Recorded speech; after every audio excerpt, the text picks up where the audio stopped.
día. Yo no sé a cuántos alcancé a mandarles un mensaje. ¿Te lo envié a ti?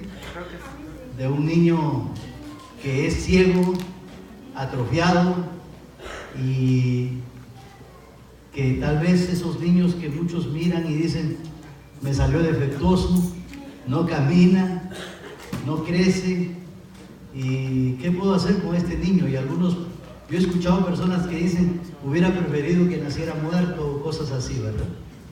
Y esta historia nos narra acerca de un papá que se involucra en la vida de su hijo. Y si usted no se lo ha enviado, deme su teléfono para enviárselo. Es impresionante porque habla de un padre de la vida real que tiene turnos de trabajo hasta altas horas de la madrugada y que llega a descansar unas poquitas horas para levantarse a tiempo para ser parte de la vida de su hijo. Y es impresionante cómo este padre se involucra en la vida de su hijo y logra que sea un músico excelente. Y cuando ya él es joven y alguien le habla de las dificultades, su vida atrofiada, él dice, ¿cuál dificultad? Si lo que tenemos que enfocarnos es en los talentos que Dios me ha dado. Al igual que Daniel, muchos padres se involucran en la vida de sus hijos. Yo estoy emocionado realmente, porque muchas críticas se pueden levantar, que los niños, yo no sé si he sido un buen siervo o mal siervo durante los años de ministerio, pero realmente mi vida ministerial empezó a la edad de 5 años, cuando yo escuché por primera vez el mensaje de Dios. Una persona me enseñó la Biblia y poco a poco vio en mí cierto potencial. Y a través de los 45 años sirviéndole al Señor, tal vez he tenido muchos errores, pero también en el poder de Dios hemos tenido muchos triunfos. ¿Y dónde empezó? Siendo un niño, ¿no? Esa vez que los niños se acercaban al Señor Jesucristo, ¿no? Y allá los hombres de ley, ¿no? Aquellos que estudiaban la Biblia, esos siervos ahí, todos. ¡Ey! No molestes al maestro, hombre. Sal de aquí, niño. Y el Señor, siempre dándonos ejemplos, ¿no? Los hizo callar y les dijo, ¡hey! Dejen a los niños venir a mí. Amén. Y no se lo impidáis. Así es. Wow. ¿Y cuántas veces? No, que sí, que los niños le estamos impidiendo. Como dijo Daniel, nunca sabemos. De ese grupito de niños que en el año 56, mire, ¿de cuántos años atrás? Caminábamos la calle del barrio pateando la pelota. Hubo una misionera que llegó a mi país y se dio cuenta de esos niños. Muchos de esos niños hoy somos pastores, somos evangelistas, somos maestros de la Biblia, porque una mujer llamada Miss Gay, le decíamos, fijó su mirada en esos niños peloteros que estaban en la calle. Hoy tenemos niños. De este grupo de niños pueden salir evangelistas, pastores, maestros, hombres de Dios, hombres que impacten la vida de la sociedad donde se vive. ¿Por qué? Porque vivimos en un mundo lleno de maldad. Qué bueno que nuestros niños han estado aquí. Y que no sea la primera vez, por favor. Que tengamos más domingos como este, ¿verdad? En que disfrutemos. Si de una persona adulta podemos sacar una adoración a Dios con excelencia, ¿cuánto más del corazón tan puro y tierno de un niño? Así que por favor, ¿qué tenemos que hacer? Orar. Estamos estudiando el libro de Santiago en el capítulo 5. Si usted nos visita y quiere acompañarnos esta mañana, en Santiago capítulo 5, y es importante estudiar la palabra de Dios. Quiero invitarle a usted. Esta mañana en la escuela dominical estábamos ayudando a entender a los hermanos lo importante que es estudiar la palabra del Señor. Y hemos visto aquí en esta carta del libro de Santiago, que fue por supuesto dirigida originalmente a creyentes judíos del trasfondo judío, Pero había una característica especial en estos creyentes. Las circunstancias en las cuales ellos vivían estaba llena de pruebas y de adversidades y dificultades. Y no cualquier prueba, no cualquier dificultad, eran profundas pruebas y dificultades las que los creyentes de aquel entonces estaban atravesando. Y es en estas circunstancias que el apóstol Santiago les escribe estas cartas, ¿verdad? Recordemos allá en Santiago capítulo 1, versículo 2, cuando él les dice: tened por sumo gozo cuando os halléis en diversas pruebas. Así empieza el capítulo 1. Tened por sumo gozo cuando os halléis en diversas pruebas. En los momentos de dificultades, cuando tenemos que sacar la casta del ser cristiano y echar nuestra profunda fe en los brazos del Señor, sabiendo, dice el apóstol Santiago, que las pruebas de nuestra fe producen paciencia. Y Santiago, cuando llegamos al capítulo 5, el versículo 13, nos da una de las armas más poderosas que el cristiano tiene cuando se halla precisamente en dificultades. Ahora el hermano Jimmy, a ver, ¿por quién quieres que ore? Los padres: por mi hijo, por el hijo de fulana, por el hijo de ese nene, por el hijo de aquí, mi hijo y todo el mundo. ¿Por qué? Porque estamos mirando vidas en dificultad, vidas que tienen problemas. Y no nos avergoncemos de decir que tenemos problemas, porque todos tenemos problemas. Como ese dicho que dice: hasta en las mejores familias. Hay familias de pastores cuyos hijos están metidos en las drogas, en el alcoholismo, en las pandillas, en la prostitución. Hasta en las mejores familias. Y entonces, cuando estamos inmersos en esa circunstancia, en ese círculo de problemas, el apóstol Santiago dice aquí en el capítulo 5, versículo 13, ¿qué dice el apóstol Santiago? Léamelo, por favor. ¿Qué dice? ¿Está alguno qué? Afligido. ¿Está alguno entre vosotros afligido? Hoy día yo estaba mirando cuánta aflicción hay en el corazón de los hermanos. Ore por fulano, ore por sultano. ¿Sabe qué significa la palabra afligido? La palabra afligido viene del término griego flagelación. ¿Hay alguno entre vosotros flagelado? ¿Entiende esa palabra? ¿Entendemos, iglesia, esa palabra? Imagínense a los esclavos con espalda desnuda cuando el capataz, el patrón, lo flagelaba, y algunos hasta morían. Y esa es la expresión que Santiago está usando aquí. ¿Hay alguno de entre vosotros flagelado?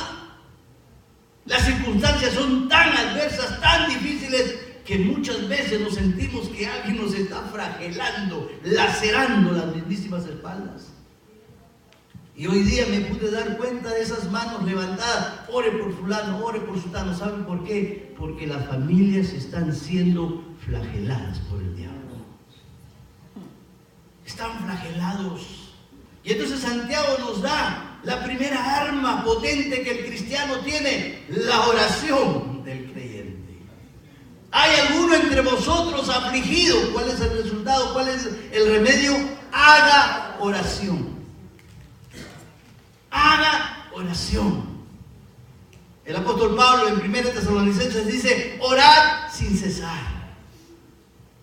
En la noche del viernes estábamos hablando acerca de una juventud en problemas y establecimos que el mayor de los problemas de la juventud no es las circunstancias difíciles por las que atraviesa, sino el problema es la falta de capacidad que tienen nuestros jóvenes de pensar para solucionar los problemas.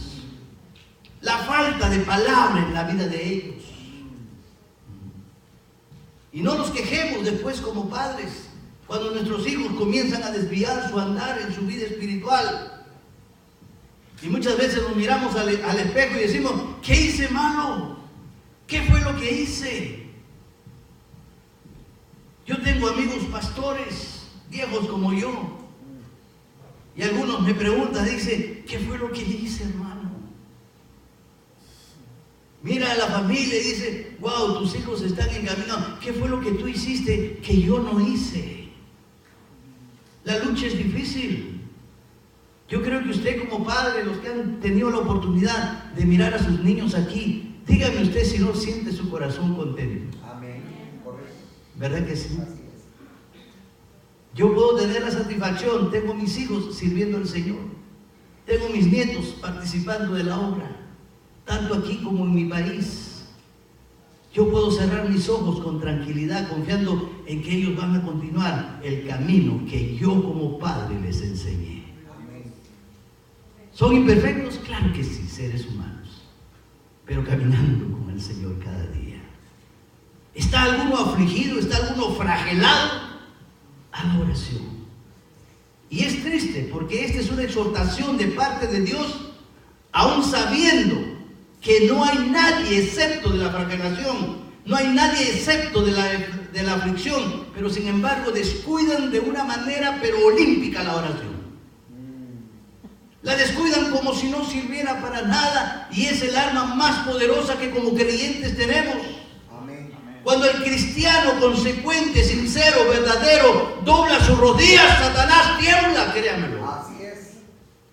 El mismísimo reino de las tinieblas tiembla, porque la Biblia dice que ni aún las puertas del Hades prevalecerán contra la iglesia. Y cuando un cristiano dobla sus rodillas y ora, el diablo tiembla. ¿Está alguno afligido? Haga oración. Uno de los elementos que vimos la semana pasada, cuando comenzamos a hablar de la oración, cuando el Señor Jesucristo nos enseña la petición que uno de sus discípulos le hace, allá en Lucas capítulo 11, versículo 1. El Señor estaba caminando con sus discípulos y uno de ellos le dice: Señor, enséñanos a orar.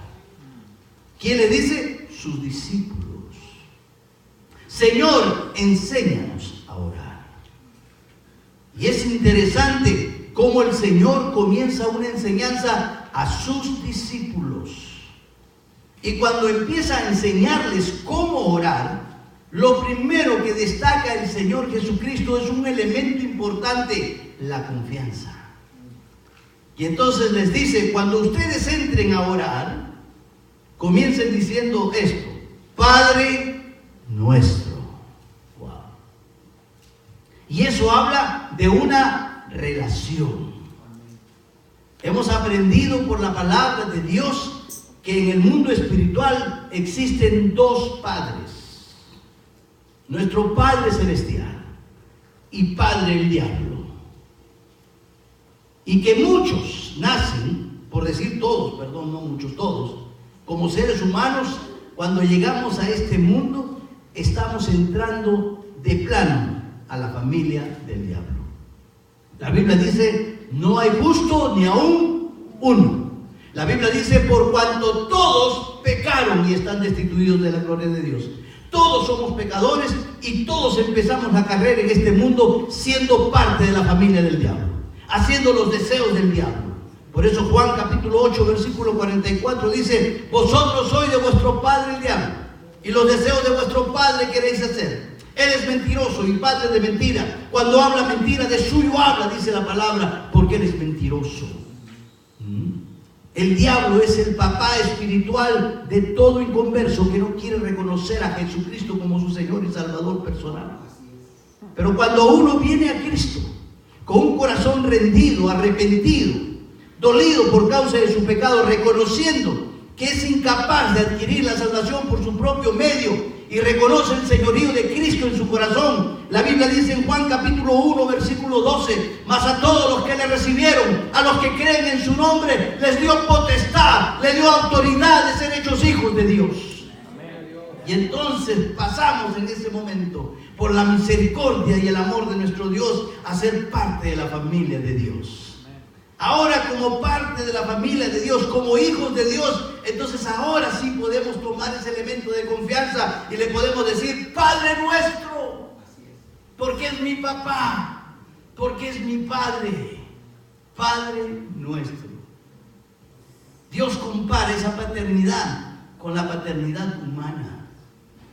Yo lo quiero mucho a los jóvenes, les digo, y a todos ustedes. Y a veces cuando me siento a conversar con algún joven, yo le digo: yo te quiero, te amo en el amor de Cristo. Soy capaz de hacer muchas cosas por ti. Soy capaz de hacer algunos sacrificios por ti. Tal vez si tuviera que dar mi vida por ti, lo pensaría un poco y de repente pueda que dé mi vida por ti, o de repente no. Pero conozco una persona que sin titubear, sin ponerse a pensar un instante, en el acto mismo es capaz de dar su vida por ti, tu papá, tu mamá. Yo lo pensaría, aunque te quiero, te aprecio, pero quien no ni siquiera lo pensaría, ese es tu papá. Así es nuestro Padre Celestial, que sin titubear, sin considerarse a sí mismo, fue capaz de dar su propia vida en rescate por mí y por usted. Por eso yo le puedo decir Padre, Padre nuestro. Y en esa confianza recordamos, qué interesante cuando el salmista dijo en el Salmo 23, Jehová es mi pastor. Habla en un sentido de confianza, de propiedad, es mío. Tengo una relación personal con el Señor. Cuando estudiamos el libro de Génesis y miramos el primer capítulo, yo recuerdo hace algunos años leyendo, y cada vez que lo leo, de verdad que se me paran hasta los pelos y me siento a meditar en la palabra y a pensar y mirar toda la creación. Si usted analiza el capítulo 1, tiene que ver con la salvación del ser humano. En el principio creó Dios los cielos y la tierra estaba desordenada y vacía, y dice, y en el versículo 3 dice, y dijo Dios, sea la luz. Así era nuestra vida, desordenada, vacía, en oscuridad. Y un día el Señor se acercó a mi vida y dijo, sea la luz. Y a los 15 años Cristo ve la luz de mi vida. Y si usted ve toda la creación, entonces me pongo a pensar y digo, wow, es como si Dios se hubiera detenido para hacer toda la creación, para darme un mensaje de su salvación, porque la Biblia dice, los cielos cuentan la gloria de Dios y el firmamento la obra de sus manos. Y me pongo a pensar y digo, Dios recreó toditito esto de la creación solo para hablarme a mí de la salvación, en forma tan personal, porque esa es la relación con Dios, es algo personal. Y entonces uno le puede decir al Señor, papá, Padre, Padre nuestro. Y entonces con esa confianza que nosotros tenemos en el Señor, venimos a Él y le decimos, Padre nuestro. Déjeme decirle algo. No, ya se me enredaron todas las cosas aquí. Perdónenme. Yo sé que las hermanas me regalaron una tableta. Vaya conmigo, por favor, al libro de Nehemías. Capítulo 1 del libro de Nehemías, por favor.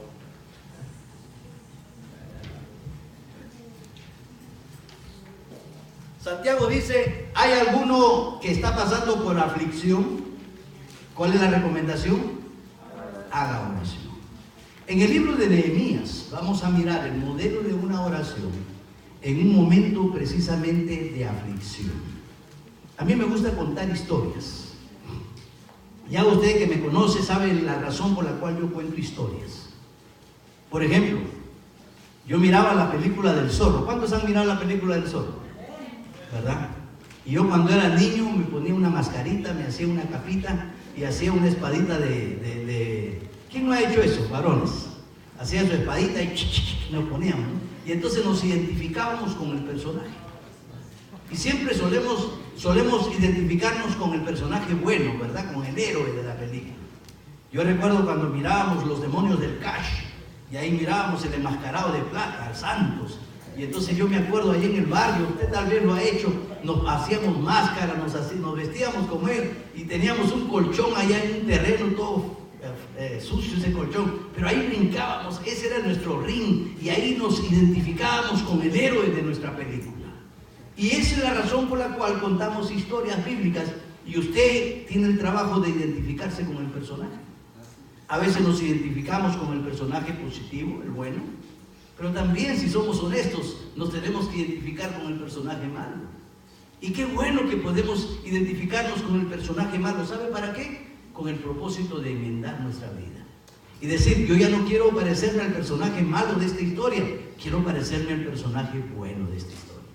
Entonces, esta historia de Nehemías nos cuenta cuenta la historia de 4 personajes muy importantes. El primer personaje que vamos a encontrar se llama Nehemías.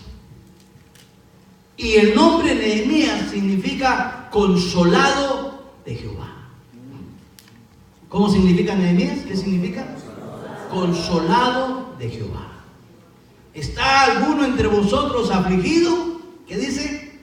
Haga oración. Haga oración porque Dios quiere consolarlo a usted.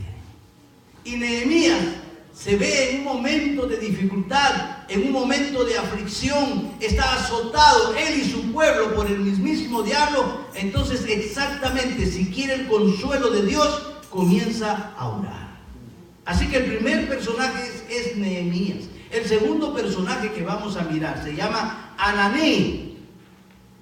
Ananí es un familiar de Nehemías que trae noticias de lo que está ocurriendo con la nación de Israel allá en la esclavitud con Babilonia. ¿Cómo se encontraban? Esclavos. Y ese remanente que estaba sufriendo allá en Jerusalén. Y Ananí es el que trae la historia. El tercer personaje que vamos a mirar es la nación de Israel, el remanente de Israel que está sufriendo. Y el cuarto personaje y el más importante es nuestro propio Dios, Adonai, Elohim, el Señor nuestro Dios. Así que 4 personajes. ¿Por qué? Porque aquí vamos a mirar la oración que cambia el curso de la vida de Nehemías y la vida de la nación de Israel. Por eso yo quiero enseñarles esta mañana la oración. Porque la oración tiene que cambiar el curso de su vida y el curso de nosotros como iglesia. No solamente como personas particular, sino como personas miembros del cuerpo de Cristo, la iglesia. Mi oración tiene que ser una oración que cause un avivamiento. Porque a veces tenemos oraciones muy particulares, muy personales, oraciones muy egocéntricas. Yo, mí, nadie más. Señor, dame. Somos como las ovejitas. Señor, bendíceme. Señor, dame. Señor, ayúdame. Y ahí estamos en una oración lastimera, que no es la oración que vamos a mirar esta mañana. Necesitamos tener un cambio en nuestra oración. Una oración que sea eficaz. Una oración que cause un avivamiento, una oración que nos saque de la aflicción en la cual vivimos y que cambiemos esa actitud en cuanto a la oración. Mire conmigo el libro de Nehemías, capítulo 1. Nehemías. ¿Lo encontró? Qué bien usted, pero yo no. Ok, Nehemías capítulo 1. Este Nehemías se hace de rogar. Palabra de Nehemías, dice las escrituras. ¿Lo tiene conmigo? Palabra de Nehemías. ¿Qué significa el nombre Nehemías? Consolado de Jehová. Palabra de Nehemías, el consolado de Jehová. Hijo de Acalías. Aconteció en el mes de Quisleu, en el año 20, estando yo en Susa, capital del reino, dice Nehemías. Nehemías está dando su testimonio, ¿ok? Vino Ananí, uno de mis hermanos, con algunos varones de Judá, y les pregunté por los judíos que habían escapado, que habían quedado de la cautividad, y por Jerusalén. ¿Qué hizo Nehemías? Preguntó. Eso nos hace ver que él estaba ¿qué? Interesado y también preocupado. Él no estaba interesado solo en sí mismo. Él no estaba solo preocupado por sí mismo. Él estaba en la capital. Él ocupaba, vamos a ver más adelante en nuestra historia, un puesto muy significativo en la sociedad en que vivía. Era el copero del rey. Es como decir, era uno de la Cámara de Senadores de la República. Tenía un puesto importante. Era el copero del rey. ¿Él tenía preocupación alguna? No. ¿Le faltaba algo de comer? No. ¿Tenía algo incierto en su futuro? no, lo tenía asegurado, ocupaba un alto puesto en el reino. Pero lo que me hace ver aquí, Nehemías, a pesar de que él vivía en circunstancias muy favorables, él estaba preocupado por sus hermanos. ¿Hay alguno entre vosotros afligido? Tal vez usted no está afligido, pero hay otro hermano que en su iglesia está afligido. Y si hay alguien que está afligido, su aflicción es mi aflicción. Su problema es mi problema, porque soy parte del cuerpo, son parte del cuerpo. Y cuando un cuerpo se duele, dicen las Escrituras, todo el cuerpo se duele, cuando un miembro se duele. Y así Nehemías está preocupado. ¿Cuántas veces usted llega aquí a la iglesia y está preocupado por los hermanos? A veces miramos la sala vacía y hay algunos hermanos que no están, por ejemplo, hoy día. Y podemos mencionarlos por nombre porque los conocemos. Falta la familia tal, la otra familia tal, la otra familia tal. Pero, ¿usted los llama por teléfono? ¿Usted se preocupa? ¿Dónde están? ¿Por qué no vinieron? ¿Qué ocurrió? ¿Está usted afligido por las aflicciones de ellos? ¿O usted está despreocupado porque todo va bien en su vida? Aquí Nehemías todo le iba bien, pero cuando alguien llega de allá, de Jerusalén, él pregunta por sus hermanos, él está interesado, él está afligido por ellos. ¿Qué está pasando con este pueblo? Versículo 13. Y me dijeron, ahí viene la noticia, el remanente, los que quedaron de la cautividad ahí en la provincia, están en gran mal y afrenta, afligidos. Y el muro de Jerusalén derribado y sus puertas quemadas a fuego. Wow. Están en gran mal y afrenta. ¿Cuál era la afrenta que estaban atravesando? El muro de Jerusalén derribado, sus puertas quemadas al fuego. Es decir, estaban en un tiempo de destrucción. Los muros, el orgullo más grande de los muros de Jerusalén estaban abajo. Estaban quemados las puertas al fuego. Un cuadro de la vida en que a veces nos encontramos derribados, quemados por el mismo infierno. Estamos en aflicción. Y miren, él recibe esta noticia. Y entonces él dice, bueno, vamos a orar por los hermanos. Así, en una forma muy displicente. No, mire el versículo siguiente. Cuando oí estas palabras, wow, me senté y lloré e hice duelo por algunos días y ayuné y oré delante del Dios de los cielos. Cuando hay aflicción en nuestra vida, hermanos, cuando hay aflicción en el cuerpo de la iglesia, en alguno de sus miembros, porque todos somos iguales frente a la cruz de Cristo. Y cuando hay aflicción, lo primero que Nehemías nos enseña es que tenemos que tener una oración sincera. Amén. Porque déjeme decirle que hay oraciones hipócritas. Cuando nosotros venimos a la oración, tiene que ser una oración sincera. Mira qué interesante, la oración fue sincera, porque Nehemías se sentó, lloró, hizo duelo, ayunó y siguió orando. Cuando la Biblia dice que él se sentó, era una oración sincera, porque esa acción de sentarse implica una confianza plena en Dios. Sentarse implica que estamos descansando confiadamente en el Señor. Por eso es una oración sincera. A veces tenemos oraciones hipócritas porque oramos sin creerle a Dios.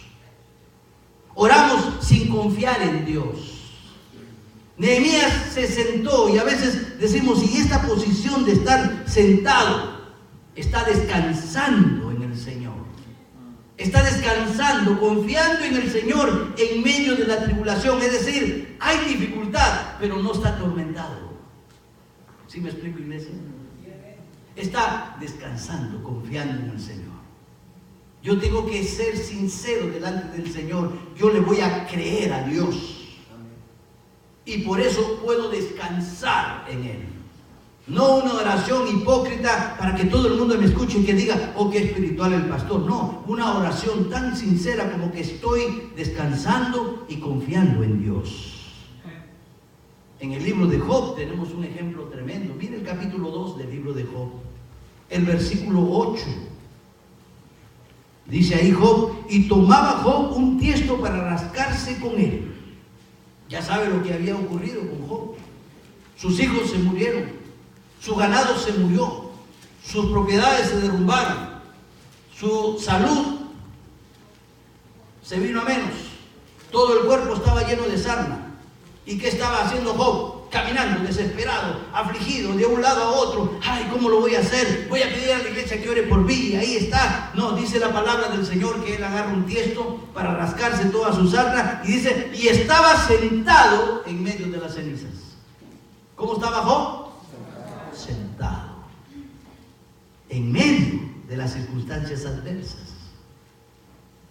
¿Por qué esta postura? Porque nos enseña que el cristiano que pasa por momentos de tribulación, aflicciones, tiene que estar confiando plenamente en Dios. Para poder elevar una oración sincera delante de Dios, lo primero que tenemos que aprender es que debemos confiar en Dios. Debemos descansar en Dios. Esa es una oración sincera. Cuando nosotros no descansamos en Dios y en sus promesas, entonces no esbozamos una oración sincera. Y entonces el Señor en su palabra a través de Pablo en Efesios capítulo 2 versículo 6 dice que estamos sentados en los lugares celestiales con Cristo. Ahí está la respuesta a muchas preguntas cuando alguien lee este pasaje. ¿Y cómo es eso, pastor, de que estamos sentados en los lugares celestiales? Claro que sí. Estamos descansando en el Señor. ¿Por qué? Porque estamos en el reino de Dios. Y otra cosa hace Nehemías, no solamente se sienta, dice, llora. Él lloró. Qué interesante, ¿verdad? No solo por lo que estaban sufriendo sus hermanos, no.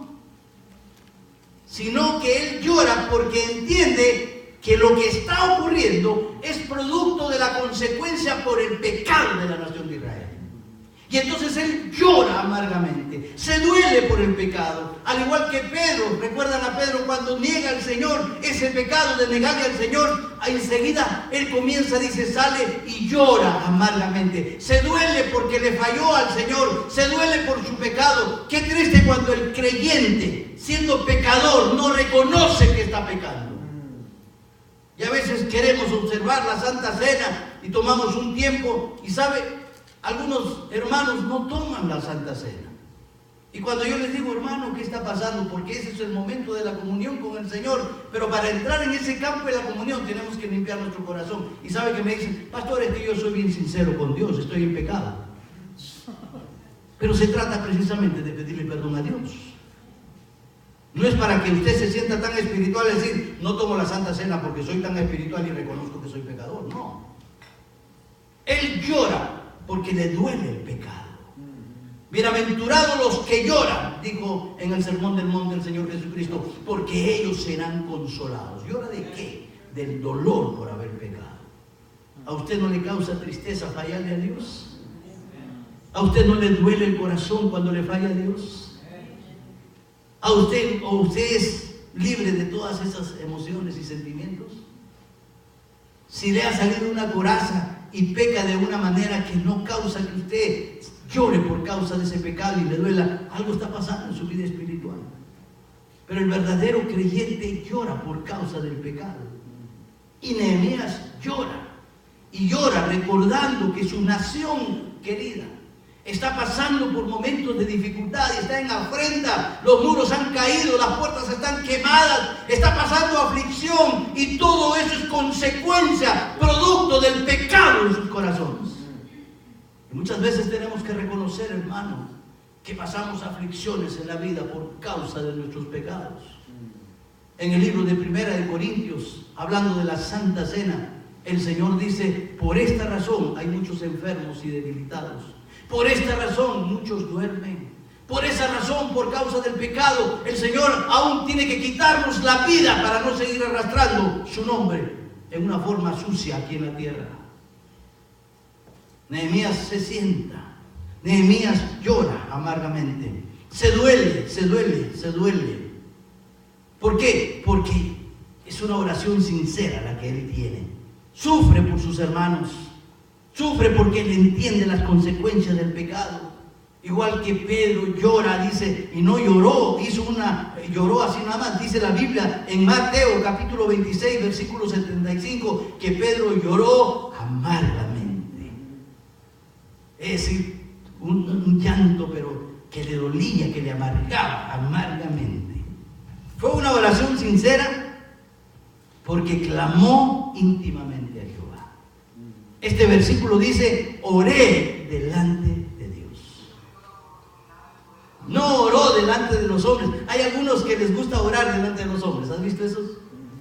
Se paran en las congregaciones y con voz sonora así se levantan así bien espirituales y Padre nuestro, y comienzan a orar y todo el mundo a su alrededor que les escuche. ¡Wow! ¡Qué espiritual el hermano! Mira, escúchalo como ora. Mira esas palabras tan hermosas que usa y está orando. ¿Sabe qué? Está orando para los hombres. Está orando para sí mismo, para lucirse. Mira estas palabras, nadie dice esas palabras tan hermosas. No le entienden ni lo que están diciendo, pero la gente dice, wow. El mundo intelectual se conmueve ante la oración de esos hombres que oran para sí mismos. La oración de Nehemías es una oración sincera porque él habla íntimamente con Dios. Ora para Dios. No ora para lucirse, no ora para que digan, wow, qué buen verbo que tiene este hombre o esta mujer. No. Ora para Dios en una forma íntima, personal. Nehemías dice, oré delante de Dios, no delante de los hombres. Mire Mateo capítulo 6, verso 5. La recomendación que hace el Señor. Aquellos que les gustaba orar, se levantaban en las sinagogas. Ahí en el centro de la sinagoga se levantaban la voz y oraban y todo el mundo los aplaudía y todo el mundo los veneraba y todo el mundo los exaltaba. El Señor le dice en Mateo capítulo 6, versículo 5, dice, cuando oren, no sean como los hipócritas. Una oración sincera es lo contrario a una oración hipócrita. Que aman el orar en pie en las sinagogas y en las esquinas de las calles para ser vistos por los hombres. ¿Es una oración sincera?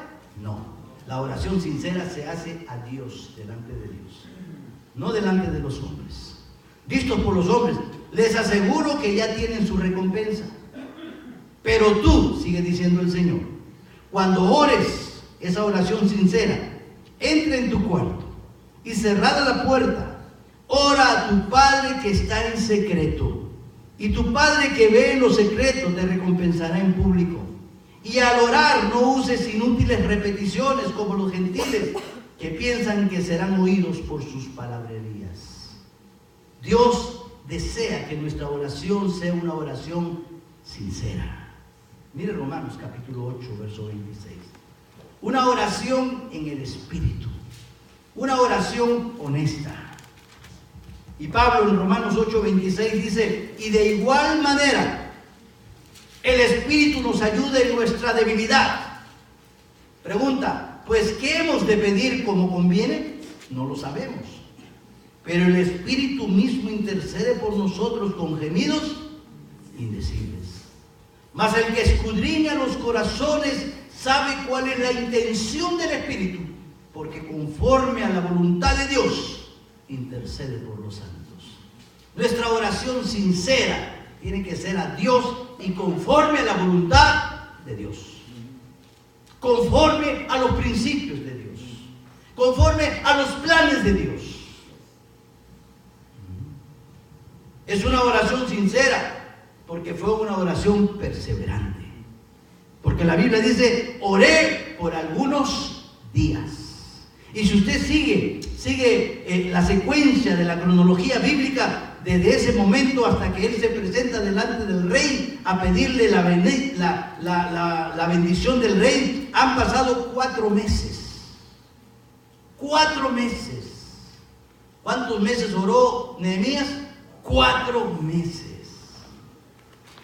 Qué interesante cuando el Señor está ahí en el huerto de Getsemaní, ¿verdad, Daniel?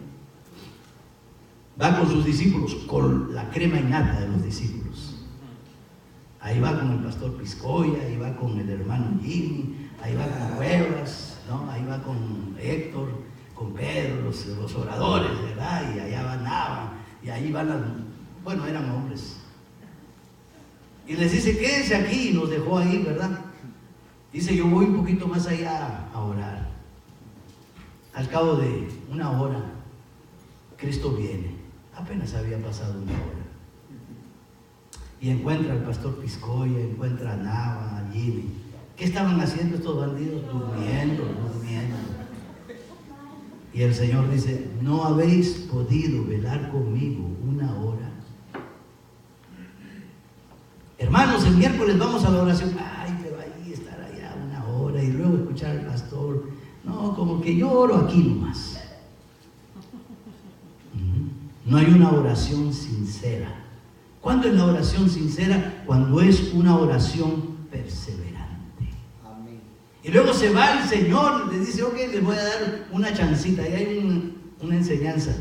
El Señor es nuestro Dios, el Dios de las oportunidades. Qué bueno es Dios, ¿verdad? Dios es misericordioso, Dios es amor, Dios es soberano, claro que sí, pero hay otros atributos de Dios también, como la misericordia, el amor. Dios es un Dios de nuevas oportunidades. Y les dice a sus discípulos, ok, otra vez, ok, vamos a empezar, borrón y cuenta nueva, quédense aquí. Van nuevamente, oran y regresan, miren. Y otra vez los bandidos, allá durmiendo, bostezando. Y el Señor que les dice, bueno, ya duerman ya. Una oración sincera, hermanos, es una oración perseverante. Hace algunos años, predicando en una iglesia, un pastor que yo conozco muy íntimamente, ahí estaba predicando el pastor. La iglesia estaba llena. Y entonces pasa adelante en la invitación un anciano así como yo, con su bastoncito ahí, así que le temblaban las 3 piernas, las 2 y el bastón. Y ahí estaba, ¿verdad? Y venía caminando, y cuando llega delante del pastor, el pastor muy cariñoso lo abraza y dice, ¿qué le puedo servir? Dice, yo quiero aceptar a Jesús como mi Señor. Al rato allá atrás viene otro ancianito, colega del primero, viene así también, caminando, y cuando llega hasta donde está el pastor le dice, ¿usted qué dice? No, pastor, yo estoy pasando para darle gracias a Dios, porque mi amigo, por quien he orado años por él, acaba de entregar su vida a Jesús. Qué interesante, ¿verdad? Es que hemos visto cosas en el ministerio que usted ni lo creería. Oró por años por su amigo. Una oración perseverante, una oración incansable. Ese amigo que va donde el peluquero amigo de los dos creyentes y le dice, Jimmy, tú sabes que mi padre no es creyente. Y Jimmy le dice, sí, yo sé. Te voy a pedir un favor, le dice el amigo. Cuando mi padre venga a cortarse el cabello aquí contigo, háblale de Cristo. Y Jimmy, ya usted lo conoce a Jimmy, dice, sí, lo voy a hacer. A la semana viene su amigo y le dice, Jimmy, mi papá vino a cortarse el cabello, ¿le hablaste de Cristo? No, dice Jimmy, estaba, mira, con otros clientes, bien apretujado aquí, pero la próxima que venga, yo le hablo de Cristo. Y así fue pasando. Y no le hablaba, y un día viene su amigo y le dice, Jimmy, ¿le hablaste a mi papá la semana que vino de Cristo? Le dijo, no, pero la próxima le digo, ya no, Jimmy, mi papá falleció hace 2 días. ¿Sabe qué? A veces no somos perseverantes. A veces tiramos la toalla con una facilidad increíble, pasmosa, diría yo. No oramos frecuentemente. Una oración sincera es una oración perseverante, íntima, perseverante, ¿verdad? Número 2, la oración debe ser una oración de adoración. ¿Usted se ha dado cuenta cómo cuando oramos nos enfocamos nosotros? Nunca exaltamos, muy pocas veces exaltamos el nombre del Señor. La oración realmente debe ser una oración de adoración a Dios. Muchas veces tenemos una oración muy egocéntrica y la oración tiene que ser cristocéntrica. Alabanza y gloria para el único que la merece, Cristo Jesús. La oración no puede ser algo mío, yo, primero yo, segundo yo, tercero yo. No, la alabanza tiene que ser dándole honra y gloria a Dios. Esa es la oración. Una oración de adoración. Me encantó. Una de las niñas dijo esta mañana, cuando hablábamos de esa alabanza, first, nos enseña que tenemos que poner primero a Dios. Yo me emocioné. Niños aprendiendo en sus cortas vidas a poner primero a Dios. Tienen un mundo de planes por delante. Cuando yo vengo los miércoles trayendo a mi nieta, venimos conversando, ¿qué quiere ser? Y estamos motivando. Él quiere ir a Harvard. Y si no logra ir a Harvard, quiero ir a Oxford. Tiene sus metas. Pero en medio de esas metas no olvida a Dios, si Dios lo permite. Si es para la honra y gloria de Dios, allá voy a estar. Y si no, igual, Dios es primero en su vida. Una oración de adoración. Mira el verso 5 de Nehemías capítulo 1. Y dije, ahí está la oración. Te ruego, una oración de adoración. Oh Jehová, Dios de los cielos, fuerte, grande, temible, que guarda el pacto y la misericordia a los que aman y guardan sus mandamientos. Exalta el nombre del Señor. Una oración de adoración, porque es una oración teocéntrica. Es una oración centrada en Dios. No es una oración egoísta, centrada en sí mismo. Mire Mateo capítulo 6, verso 7. El Señor Jesucristo dice, al orar, no uses inútiles repeticiones como los gentiles que piensan que serán oídos por sus palabrerías. No sean semejantes a ellos, porque su Padre sabe de qué cosas tienen necesidad antes que ustedes se lo pidan. ¿Qué me enseña esto? Que mi Dios es un Dios todopoderoso, que mi Dios es un Dios omnisciente, que nuestro Dios es un Dios omnipresente, que nuestro Dios es un Dios omnipoderoso. Dios es grande. Y lo primero que tengo que hacer en mi oración es exaltar el nombre y la grandeza del Señor. Amén. Reconocer las obras del Señor. Amén. Reconocer que Él es grande y poderoso. Porque manifiestas son las obras del Señor a través de la creación. Amén. Fue una oración de adoración porque reconoce los atributos de Dios. Cuando sigue usted el Padre Nuestro, dice, Padre Nuestro que estás en los cielos. Él está en todo lugar. Él está en los tres cielos. Él está junto a usted en cada instante de su vida. Él tiene el poder para escuchar nuestros más íntimos pensamientos. Él tiene poder para mirar todas nuestras intenciones. Él tiene poder y por eso cuando oramos tiene que ser una oración reconociendo el señorío del Señor. Una oración de adoración, de reconocer la grandeza y los atributos de Dios. ¿Sabe por qué muchas veces no queremos orar? Porque no queremos reconocer, o no entendemos que en la oración reconocemos la magnificencia de Dios. 3, una oración de confesión. Y ahí es una oración donde no queremos entrar, ¿verdad? ¿Por qué? Somos orgullosos, somos altivos. No, es que yo predico en la iglesia de Manantiales, discípulo del pastor Piscoya. Pero el hombre ha pecado. ¿Quién? Yo no. Todos somos pecadores, todos. No hay justo ni aun uno. Somos santificados por la sangre preciosa de Jesús. Gracias a Él. No a nuestros propios méritos, no somos nada, somos escoria. Nehemías nos enseña acerca de la oración de confesión. Qué triste es cuando no queremos confesar nuestros pecados. Eso se llama, ¿sabe qué? Orgullo. Orgullo. Esta mañana podemos invitar a que todos vengamos a confesar nuestros pecados. ¿Y sabe qué? Algunos se van a quedar sentados. O no pasan aquí por vergüenza, que es orgullo disfrazado de vergüenza. O no pasan aquí por orgullo mismo, por decir, wow, ¿qué van a decir? ¿Qué van a decir? Había una conferencia de pastores, hicieron una invitación y ahí voy yo y me arrodillo y casi nadie estaba a mi alrededor. Cuando todo termina dice, pastor, usted, sí, yo también soy pecador. Yo también necesito arrepentirme. En muchos momentos de mi vida yo también tengo que reconocer que soy un pecador. Y cuando oro también tengo que decirle, Padre, perdóname. Porque yo he aprendido, hermano, y esta tarde lo vamos a ver, si usted viene al servicio. Espero que no esté aquí solo por cumplir con el Señor y en la tarde también esté aquí. Pero yo he aprendido en la Biblia que Dios escucha todo.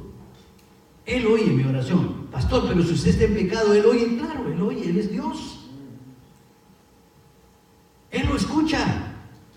Lo que no hace el Señor es darle respuesta a su oración por causa del pecado. Pero que le escucha, claro que sí le escucha. A veces cuando alguien esté en falta, tratamos de animarlo a que vengan los caminos. No, pero pastor, usted sabe, Dios sabe. Claro que sabe. Él es Dios. Pero esa es la excusa que nosotros ponemos. Ya usted, Dios sabe, pastor. Dios sabe cómo estoy. Claro que Él conoce. Él escucha, claro que te escucha. Pero si estás en pecado, no va a responder tus oraciones.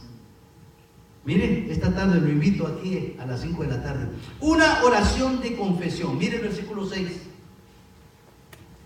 Miren la petición que le hace Nehemías a Dios. Capítulo 1 de Nehemías, versículo 6. Esté ahora. ¿Cuándo? Ahora. Nehemías le dice a Dios. Oiga, pero esa confianza que tiene Nehemías para decirle a Dios, ¿verdad? Esté ahora, Señor, ahora. ¿Por qué le puedo hablar con esa confianza al Señor? Con mucho respeto. Porque es mi papá. Y porque hay promesas que Él me ha hecho y que yo estoy seguro que es poderoso para cumplirlas. Y por eso Nehemías, con esa confianza, con esa seguridad, le dice, esté ahora atento tu oído y abiertos tus ojos para oír la oración de tu siervo, de tu esclavo, que hago ahora delante de ti, los miércoles, un ratito ahí en la tarde, que dice, día y noche, por mis necesidades, por las aflicciones que estoy pasando, por los momentos de dificultad que estoy teniendo, por los problemas que tengo en el trabajo, en la casa. Presta oído, abre tus ojos a mis problemas. No, dice, por los hijos de Israel, tus siervos. Y nota, y confieso los pecados de los hijos de Israel que hemos cometido. ¿Cuántas veces oramos, Padre? Perdónanos, la iglesia Manantial te está fallando. Por los pecados que hemos cometido. Esa es una oración de confesión. No solo por mis pecados, no, por los pecados, Señor, recuérdalos. Perdónanos. Por los pecados que hemos cometido contra ti, porque todo pecado es contra Dios. Sí, dice Nehemías. Sí, yo y la casa de mi padre hemos pecado. Qué interesante la oración de él. Él no dice, sí, Daniel y esto y fulano han pecado. Yo soy el pastor, que hombre. No, yo y la casa. Yo y la iglesia, Señor. Yo soy el responsable. Yo y la casa. Qué interesante. Hemos pecado. Mire cómo se incluye. Él no habla en singular, Él habla en plural, no habla en segundas personas, Él habla en terceras personas, se involucra. Y mira, el siguiente versículo 7. En extremo. Wow. ¿Sabe que muchas veces nosotros minimizamos el pecado? Lo minimizamos en una manera pero increíble. Creemos que tal cosita, pero es un pecadito, pastor, hay pecadito rosadito, verdecito, blanquito. Es apenas, pastor. Oiga, la santidad de Dios. Escuché esta mañana a Jimmy, ya no sé quién más estaba hablando acerca de la santidad de Dios. Santo, santo es Dios. Y dice, sed santos como yo soy santo.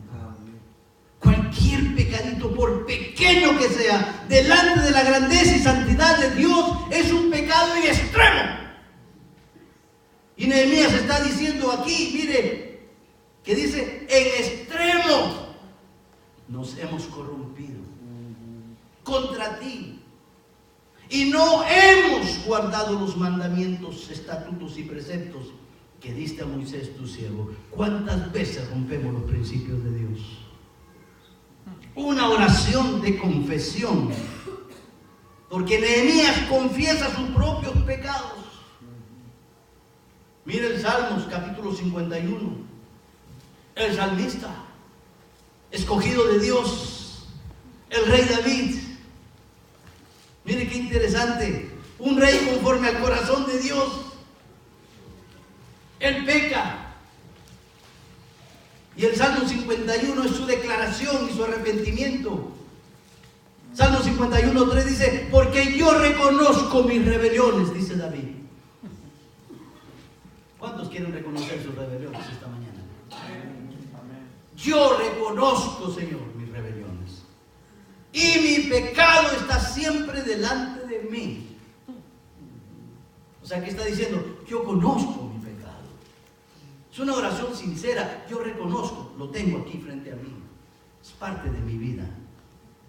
Contra ti solo he pecado. 2 veces, contra ti he pecado. ¿Por qué? Para entender que todo pecado es delante de Dios.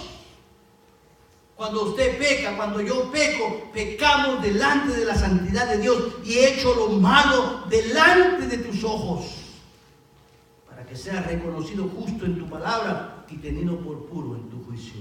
Yo he pecado, el justo eres tú, dice David. Proverbios capítulo 28. Una oración de confesión es importante. Proverbios 28:13 dice, el que encubre sus pecados no prosperará, mas el que los confiesa y se aparta alcanzará misericordia.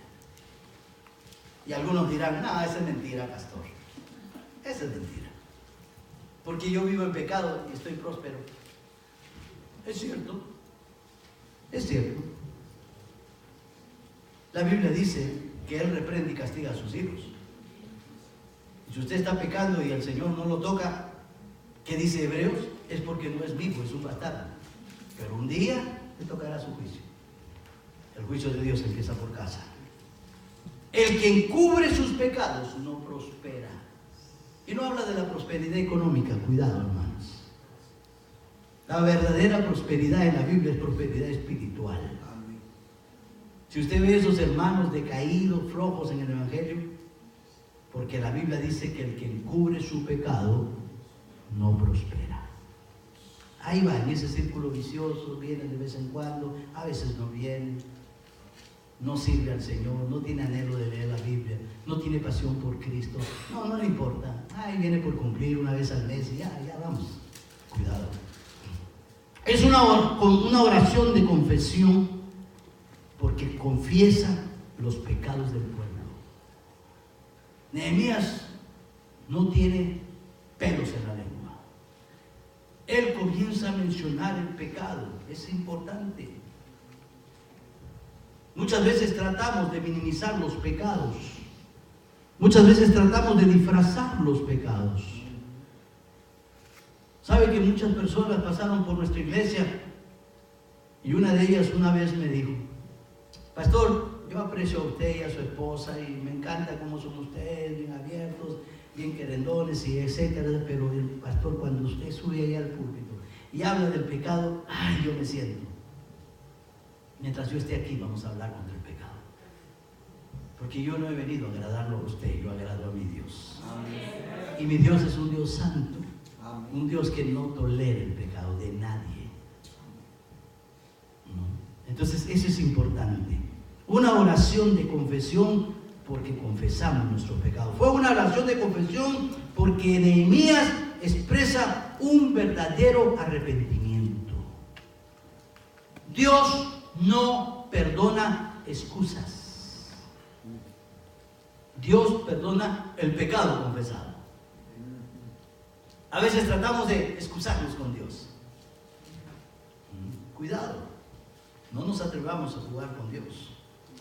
Y punto número 4, la oración de Nehemías fue una oración intercesora. Él estaba intercediendo por el pecado de la nación. Mire el versículo 8. Mire cómo empieza su intercesión. Primero se enfoca en la promesa de Dios. Yo estoy aquí porque yo soy fulano de tal y puedo orar por usted. No. Vamos a hacer una oración intercesora y cuando empezamos tenemos que centrarnos en Dios. Centrarnos en las promesas de Dios.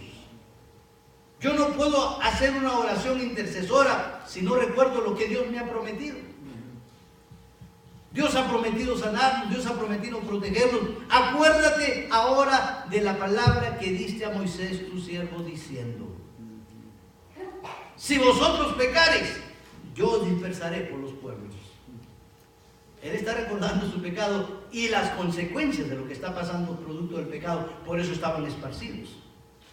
Pero aquí Nehemías recuerda la promesa del Señor. Sí es cierto que has prometido castigarme, pero también, Señor, yo reconozco que eres Dios misericordioso. Y sigue diciendo: pero si os volviereis a mí y guardareis mis mandamientos y los pusiereis por obras, aunque vuestra dispersión fuera hasta los extremos de los cielos, de ahí os recogeré y os traeré al lugar que escogí para hacer habitación ahí, mi nombre. Sí, Señor, tú prometiste castigarnos, pero también prometiste traernos desde cualquier lugar. Tu promesa. En base a esa promesa, elevo una oración intercesora. Porque estoy clamando, estoy apelando a las promesas del Señor. Por eso Nehemías le dice: acuérdate de la palabra que diste. Y Dios no es hombre para que mienta. Dios es un Dios que nos da promesas y la cumple porque Él es Dios. Y Nehemías le dice: acuérdate. No es que Dios se ha olvidado, claro que no. Él le dice: acuérdate. Ten presente, yo me acuerdo, tú me prometiste. Fue una oración intercesora porque Él reconoce la situación crítica de Israel.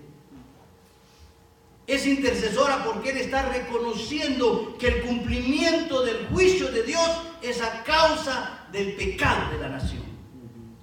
Sí, dice: vosotros pecareis, yo os dispersaré por los pueblos. Nehemías lo tenía muy claro. Por eso podemos hacer una oración intercesora cuando tenemos todas las promesas muy claras. Cuando conocemos los preceptos de Dios. Y en base a los preceptos y los mandamientos rogamos la misericordia de Dios. Intercedamos, tengamos una oración sincera, una oración de adoración, una oración de confesión y una oración de intercesión. 4 objetivos que Nehemías tenía en mente para poder reedificar la nación de Israel. Si no oramos correctamente, nunca vamos a reedificar nuestras vidas. La destrucción de la nación de Israel es un cuadro de la destrucción de nuestras vidas por causa del pecado. Si alguno está afligido, si alguno está azotado, si alguno está mirando que su vida se está desmoronando, si alguno tiene los muros caídos y las puertas de su ciudad quemada y está en aflicción, está en afrenta, está en vergüenza, arrepiéntase y venga al Señor. Vamos a inclinar nuestros rostros. ¿Cuántos quieren venir y hacer una oración sincera? ¿Cuántos quieren venir y hacer aquí delante del Señor una oración de adoración? ¿Cuántos queremos estar aquí y hacer una oración de confesión? Si usted no tiene pecado, quédese sentado ahí en su banca. Pero si tiene pecado, aquí está el altar del Señor. tengamos un tiempo de oración, una oración sincera, de adoración, de confesión, de intercesión. Padre, perdona mis pecados, Señor. Sufro por mi pecado y por el pecado de tu pueblo. Ayuda, Iglesia Manantial, bendito Dios. Cuánta necesidad tenemos de ti. De reconocer, Señor, que contra ti solo hemos pecado. Y que necesitamos, Señor amado, ser sinceros delante de ti. Que tengamos una oración cristocéntrica. No una oración para los hombres, sino una oración delante de ti, reconociendo tu grandeza, reconociendo tus promesas. Eres un Dios que no eres como los hombres, eres un Dios cuyas promesas se cumplen al pie de la letra. Eres un Dios en quien podemos confiar, podemos descansar completamente. Oh Padre Celestial, enséñanos a través de este mensaje estas 4 maneras de oración. Una oración de intercesión, una oración de limpieza, de arrepentimiento, una oración, Señor amado, de confesión, de adoración. Padre amado, tú puedes mirar los corazones y las mentes. Solo hemos pecado contra ti, bendito Dios, y por eso oramos. Y queremos, Señor, que esta sea siempre nuestra oración. Una oración sincera es una oración constante, una oración persistente, una oración que ora constantemente. Una oración sincera es una oración delante de ti, Padre. No es una oración delante de los hombres, no, es una oración de adoración a tus atributos, a tu grandeza, a tu señorío. Oh Padre Celestial, enséñanos a orar. Esos discípulos muy sabios, Señor, enséñanos a orar, reconociendo que somos inútiles, Padre, que muchas veces no sabemos pedir como conviene, Padre. Oramos, Señor, en una forma de adoración a ti, reconociendo, Padre, el atributo de tu Espíritu Santo en nuestras vidas, Padre, que es el que intercede por nosotros, Padre, para llevarnos a tu presencia. Oh Padre, gracias.